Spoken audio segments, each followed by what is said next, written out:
व्यापार में सारा धन, मिल मालिक कौन है, बड़े बड़े हवाला कारोबारी कौन है, औद्योगिक घराने कौन है, ब्लैक मनी सबसे ज़्यादा कौन इकट्ठी कर रहा है इस देश की कीमती ज़मीनें किसके पास है। थार के रेगिस्तान में अगर किसी के पास 400 बीघा ज़मीन है तो कोई उसकी जोरी बाजार की, जयपुर के जोरी बाजार की, दिल्ली के चांदनी चौक की 10 फुट ज़मीन से भी कम कीमत है उसकी। 1 वर्ग गज ज़मीन से भी कम कीमत है 400 बीघा ज़मीन की कीमत। ये हालत है। तो कीमती ज़मीनें किसके पास है। बड़े बड़े बाजार, शहरों के मुख्य इलाके, वो किसके पास है। तो सारा धन अगर देखा जाए तो इस देश की SC ST OBC के पास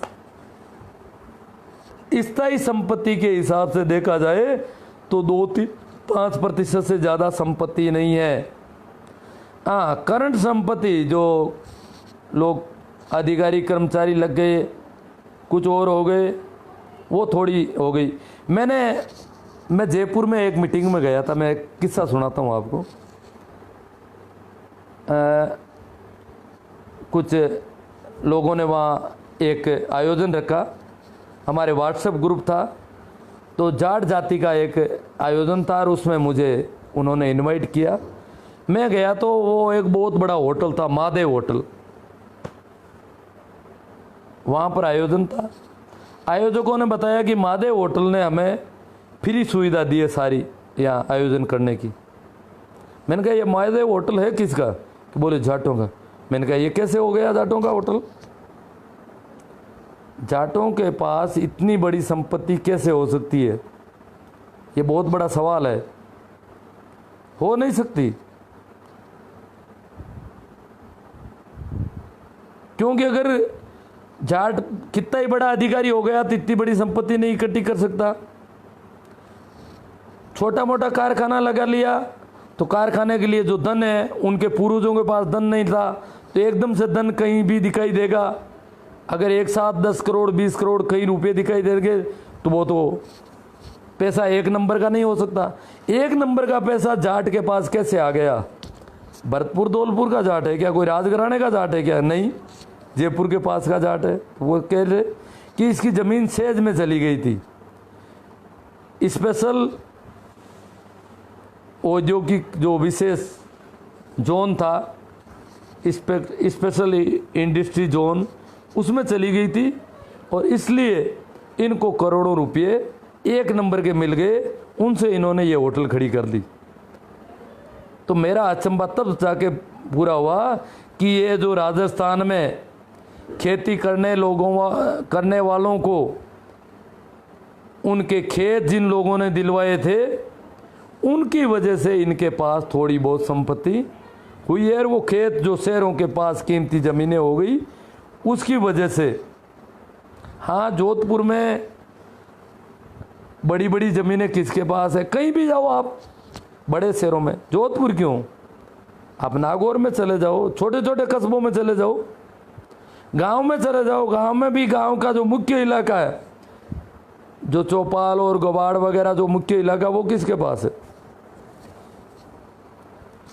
तो अब हमारे आरक्षण को टैलेंटेड एवं मोटिवेटेड भारतीय के नाम से ख़त्म किया जाएगा। बड़ी कंपनियों को ठेके देकर ख़त्म किया जा रहा है। बहुत बड़े गड़बड़ घोटाले हो रहे हैं। उस पर अगर हम समय रहते सचेत नहीं हुए, हमें ये समझ में नहीं आया कि आरक्षण नहीं है, आरक्षण होना ही नहीं चाहिए। ये प्रतिनिधित्व तो मिलना चाहिए। इस देश की पूरी आबादी को शासन में, प्रशासन में, सब जगह प्रतिनिधित्व तो मिलना चाहिए। एक वीडियो आया था थोड़े दिनों पहले, एक टीवी ने जारी किया था, उससे RTI से सूचना मिली थी कि देश के 40 केंद्रीय विश्वविद्यालय जो अभी संचालित है, प्रस्तावित अलग चल रहे हैं, संचालित 40-41 केंद्रीय विश्वविद्यालय हैं, उनमें ओबीसी का एक भी प्रोफेसर नहीं है, एक भी एसोसिएट प्रोफेसर नहीं है।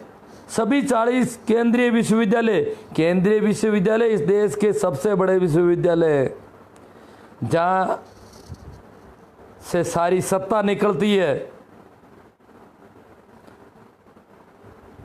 बड़े विश्वविद्यालय हैं, तो उन विश्वविद्यालयों में ओबीसी का एक भी प्रोफेसर क्यों नहीं आया? इंटरव्यू सिस्टम में मुझे एक आर्मी मैन ने बताया था कि हमारे सारे अधिकारी ग्रामीण भूमि का कोई आदमी आर्मी में अधिकारी नहीं बन सकता। सिपाही सारे ग्रामीण हैं और अधिकारी, क्योंकि इंटरव्यू सिस्टम में ग्रामीण मानसिकता वाले लोगों को अलग छांट दिया जाता है, शहरी मानसिकता वालों को ऑफिसर बना दिया जाता है। ग्रामीण मानसिकता वाले उनके सैल्यूट लगाने के लिए खड़े रहते हैं आगे।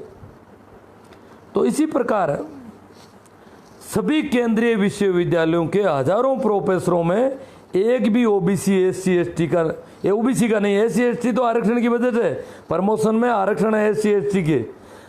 ओबीसी को आरक्षण मिले 28 साल हो गए, परंतु प्रोफेसर किसी को नहीं बनने दिया। आज भी इतने केंद्रीय विश्वविद्यालयों में, बड़े बड़े केंद्रीय विश्वविद्यालय, DU, JNU, किशनगढ़ जो राजस्थान का भी केंद्रीय विश्वविद्यालय, इस प्रकार राजस्थान में एक केंद्रीय विश्वविद्यालय, एक गुजरात में है, तो अलग अलग हर एक स्टेट में, लगभग बड़े स्टेट में एक एक विश्वविद्यालय है। तो ये बहुत बड़े विश्वविद्यालय हैं जहाँ पर हजारों प्रोफेसर हैं, उनमें एक भी ओबीसी का नहीं, क्योंकि ओबीसी को आरक्षण नहीं।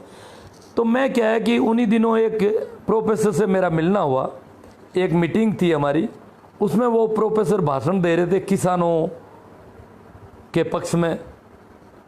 तो मैंने समझा कि ये शायद कोई किसान है, कोई गुजर है, कोई जाट है, कोई माड़ी है, कोई बिश्नोई है, इनमें से कोई होंगे।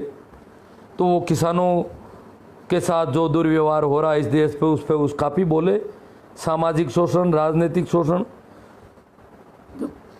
उनका भाषण खत्म हुआ, कार्यक्रम खत्म हुआ, तो मैंने उनका फ़ोटो ले लिया था, उनका चेहरा मैंने, जब हम भोजन कर रहे थे तो मैंने उनको ढूंढ निकाला, जाके उनसे बोला, कम सुन रहा था फिर भी मैंने कहा, भाई साहब आपने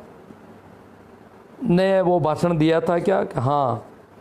तो आपने बताया था कि मैं सेंट्रल यूनिवर्सिटी में प्रोफेसर हूँ। कहाँ हूँ? तो एक टीवी न्यूज़ चल रही है, आरटीआई की अखबारों में भी खबर आई है कि सेंट्रल यूनिवर्सिटी में पूरे भारत में कहीं पर भी ओबीसी का कोई प्रोफेसर नहीं है। उन्होंने बोला, मैं तो मीणा हूँ, मैं एसटी के आरक्षण की वजह से हूँ, ओबीसी का कोई प्रोफेसर अभी तक नहीं है। मैंने कहा क्यों नहीं है? कि बोले हम लोगों को आरक्षण है इसलिए हमें तो प्रोफेसर बना दिया जाता है। हालांकि हमें भी पूरा नहीं बनाया जाता, जितना आरक्षण है उतने हम भी नहीं है, परंतु ओबीसी तो आरक्षण नहीं होने की वजह से पिछड़ जाती है रोज़, और इसलिए ओबीसी का आज तक कोई एक प्रोफेसर नहीं बन सका पूरे भारत में।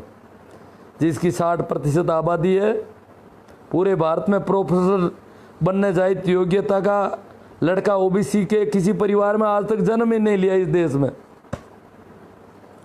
चलो, धन्यवाद, आप लोगों ने बहुत शेयर किया, बहुत ज़्यादा सुना, इस सब के लिए मैं कृतज्ञ हूँ। ये विचार ज़्यादा से ज़्यादा लोगों तक पहुँचे, इसके लिए आप ज़्यादा से ज़्यादा इस पोस्ट को शेयर करें तो और अच्छा रहेगा। इस पर कमेंट करें। धन्यवाद। इतना